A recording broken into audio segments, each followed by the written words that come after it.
So, should you use a Loupedeck with Premiere Pro? Short answer is yes. Let's break this down into a couple of different sections.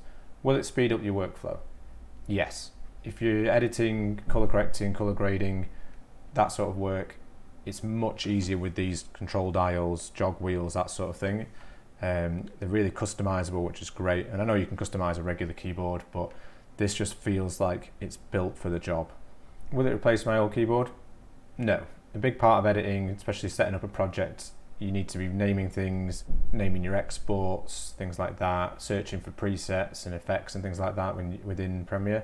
So no, it's not really going to replace your old keyboard in that sense, but once you're actually into the main part of an edit, scrubbing through clips, setting your in and out points, inserting them into a timeline, it's so slick and easy. And I know this sort of stuff you can do on a normal timeline, but once you've got a bunch of stuff in here, just jogging through like this, zooming in and out that I've set up on this one, scrubbing through frame by frame, you can see it's really nice. And you can just jump to the next clip. You can copy and paste, just setting up really simple things like this. If you want to copy and paste effects, you can just hold down the function, you can paste any effects that you've got on there. But mainly the Loupedeck comes into its own when you're talking about color grading. So let's just pick a nice point in this clip where we've got this little wasp flying, something like that. It's not really important, but just look how easy this is when you're using it. So exposure, nudge that up and down, you can see everything working really nicely on the scopes down there. And let's say, okay, maybe it looks a little bit on the warm side. Let's just cool that down a little bit. I mean, I'm not an expert color grader by any means. Add a bit of saturation. Maybe we can drop those blacks just a smidge. And then just maybe bring the contrast up a little. And maybe bring those highlights down. Okay, so let's say we're doing something a little more intricate with, like, we're going into color wheels in three-way color corrector.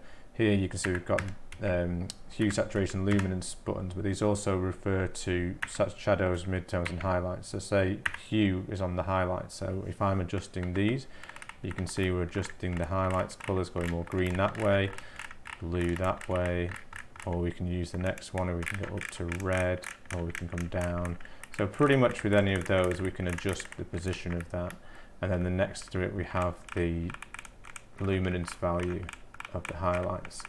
It's really, really good. I mean, some people do prefer this, like clicking and dragging, but I find it doesn't always get it to where I want it to be. And here you just feel like you've got exact steps to what you like.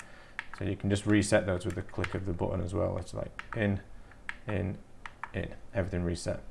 And then if we move on to the next one, we can see again now we're doing the midtones.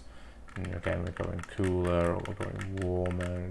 If we go up here, and we can then adjust the brightness of the midtones.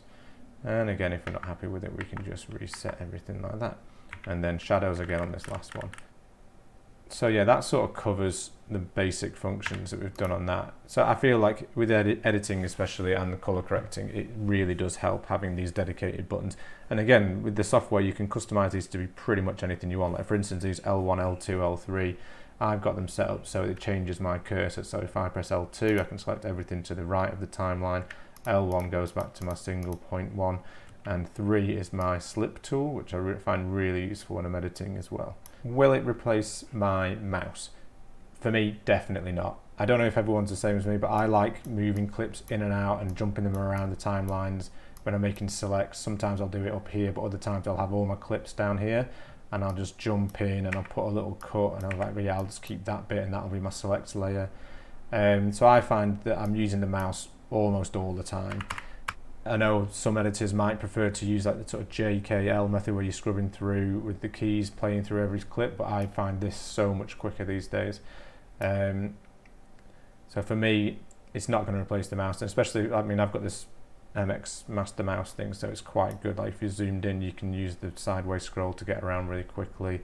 But I find this is one of my favourite things, being able to zoom in and out of the timeline, so I can get this whole thing straight away. I can go in really close, get to frame by frame really quickly, and just find it easier to navigate the timelines with that, just that, and the jog wheel to go between clips. I find that very easy. So overall, what's it like to use? It's really nice. it's not heavy. It is plastic, but it doesn't slide around the desk. Like I have it on a mat on my desk here, but it's pretty sturdy. Like it's not going to slide around. Like it's lightweight, but it's not like it's crazy flimsy plastic. The buttons are really nice. It's not like a mechanical keyboard, but I'm not a huge fan of like a big heavy mechanical keyboard. These buttons for me are exactly how I would like them. The dials, the jog dials, are great. Like they're very light to the touch. Some people might prefer it if they had a click to them, like the main jog dial does, but these, for me, that's perfect. It just feels just enough resistance so you're not going to accidentally push it too far, and then if you click it, you can reset it. Just so simple like that. Is it worth £200? For me, yes. It doesn't really feel like a £200 product when you pick it up and you have it in your hands, but it definitely performs like one. It has all of the tools and customized sort of functions that you would expect from something like this. Well, not just within like Premiere Pro like I use it. Things like Final Cut have just been released, so you can use the same functions on there. Also in Lightroom, large volume photography like weddings, things like that, I think it would really help to speed up your workflow with that. Lastly, would I add anything or change anything? For £200, I think it's a pretty amazing product. Like, you're getting a lot of functionality out of it.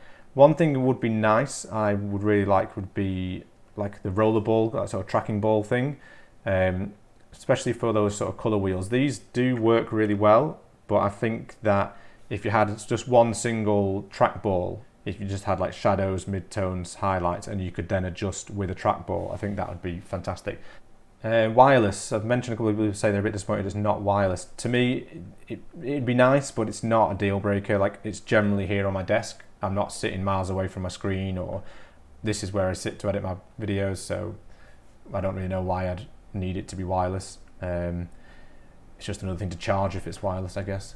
Like I said, it's not really an in-depth review of all the functions or anything like that. It's just to show you how I've been using it a little bit. I'm still getting used to it. I'm still trying to find the customized level that works for me, but so far I love having the zoom in and zoom out, being able to scrub through on slow motion, things like this.